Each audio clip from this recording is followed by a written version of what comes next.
So thanks. So the threshold that I'm dealing with is the private and shared threshold, which is an intriguing one. And the whole framework for what I'm going to talk about is a co-housing project in Leeds, which I've spent 6 years building. So I'm one of the co-founders and current residents. More information about the scheme is on the website. So I'm not going to talk a lot of detail about the project. I'm going to really focus on this idea of threshold and boundaries. It's interesting because, linking to some of Jan's approach, what I'm going to do is put lilac under the microscope, which is something I don't do much at this micro level, but I think it's really fascinating, and it's really helped me clarify some of the things I haven't thought about in the community that I live at. So this is, in the series of talks we've heard this morning, this is the more deep, we're now going really deep into the microscope in one project. The whole thing for me, actually, if there's one big takeaway message about the themes from this morning that have been coming up that made me think, is about ownership, and about who owns land, right? Who owns the cities that we live in? Who owns, how should ownership and governance structures change to make these cities for people, right? And Lilac is a member-led co-housing project. It's great we've got the Danish links here, because obviously co-housing is a movement. Dates back to the 60s in Denmark, so this huge inspiration and the legacies that we have learned, only just learning in the UK, as the co-housing movement rolls out across Britain more and more, bringing 50 years of distilled learning from Northern Europe into good British placemaking here. So we're a cooperative, right? We're a member-led organisation, so we own the place we're making.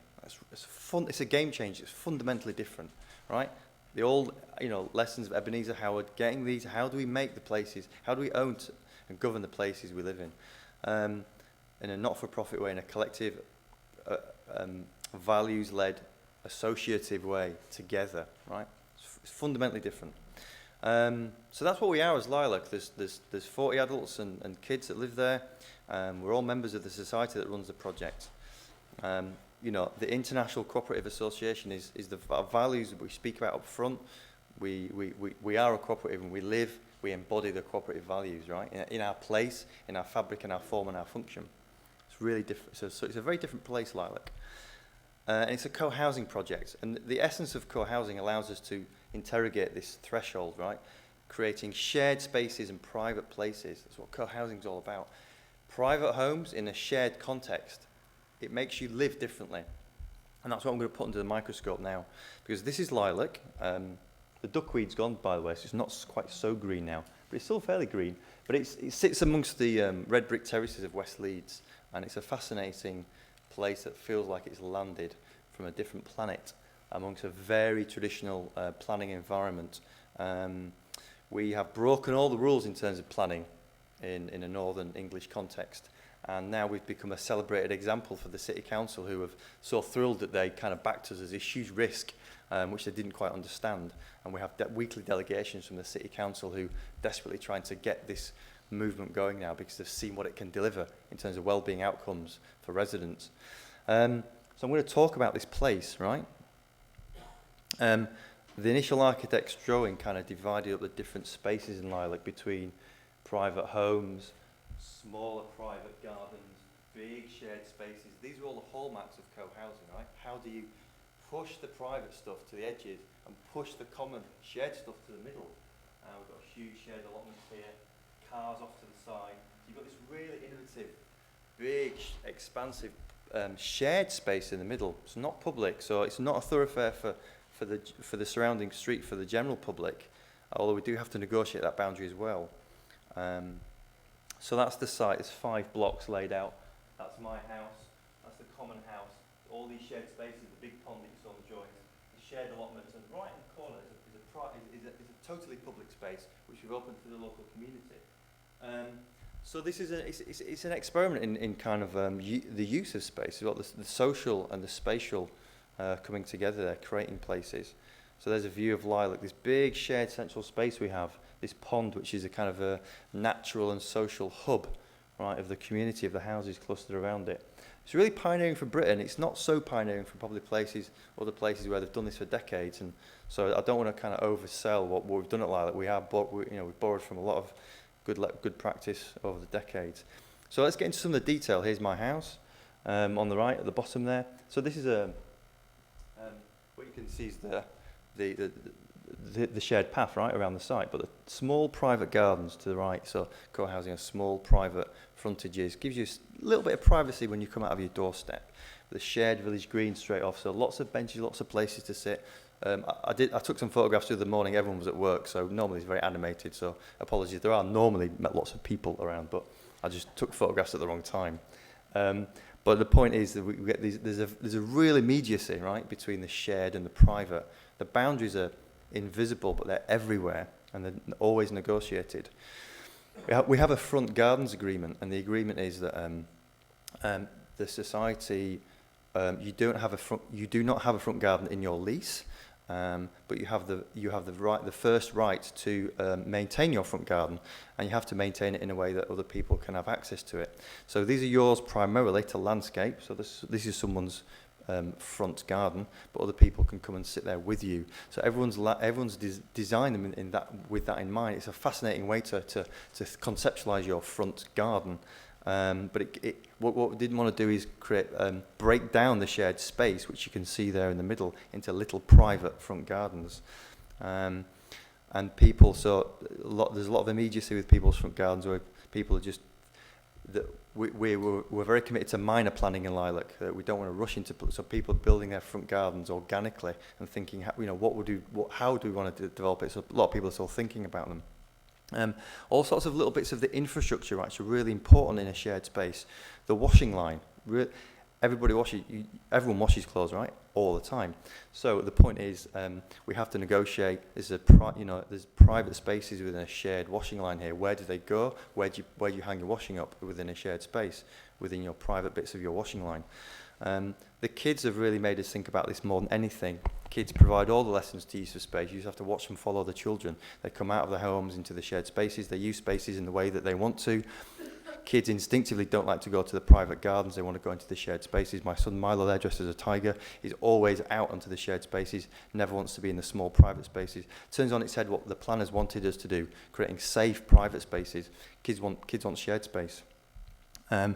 The car parks are interesting. We haven't designated private spaces for the cars, so you park where you can. You don't have a right to park in the lease, but we've formally carpooled and car shared to get the cars down to 10 for 20 homes.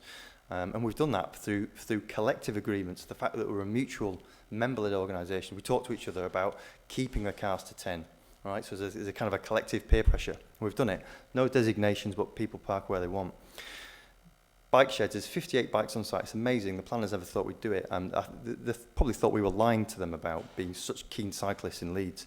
But the interesting thing is a big shared bike shed, private hoops. So that's my hoop, that's my bike. And I tell people off for parking on my bike hoop. I say, that's my bike hoop. So, this is a shared place, but that's where I put my bike. So there's that kind of shared private boundary there. It's used, cause it has to work for everyone, right? Shared spaces have to work. They have to have some kind of private understanding.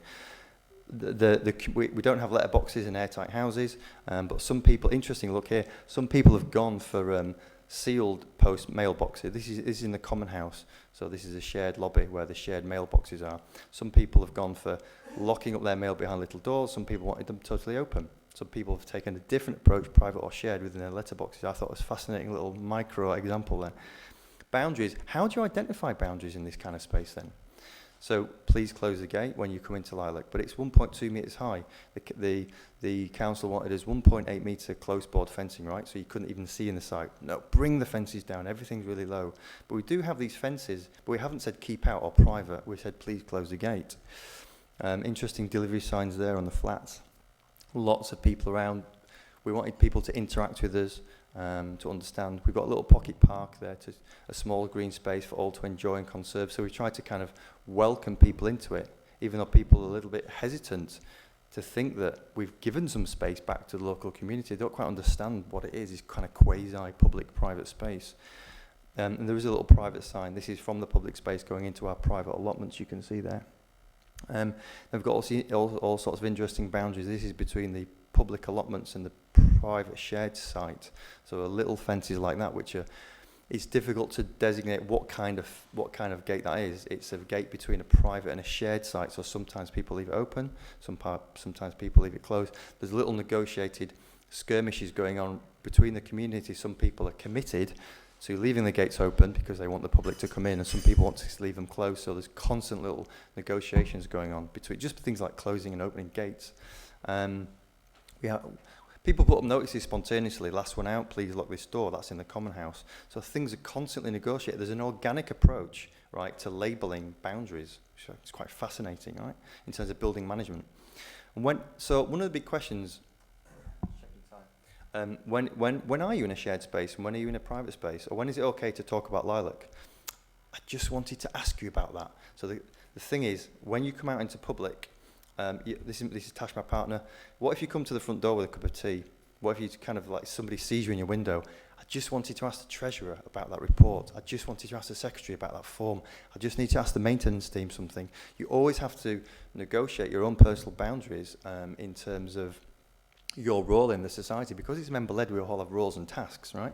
So when is it okay to approach somebody about business and to exceed their personal boundaries for just being in their own space and just going about their daily lives? We're not sure, but people, your personal space gets invaded all the time with little tasks and little questions. The private gardens are very low, so you can even be in, that's my private garden, so I can be in my private garden. Somebody will just lean over my fence and ask me a question. So there's a constant boundary exceeding there. This is Helen, our treasurer.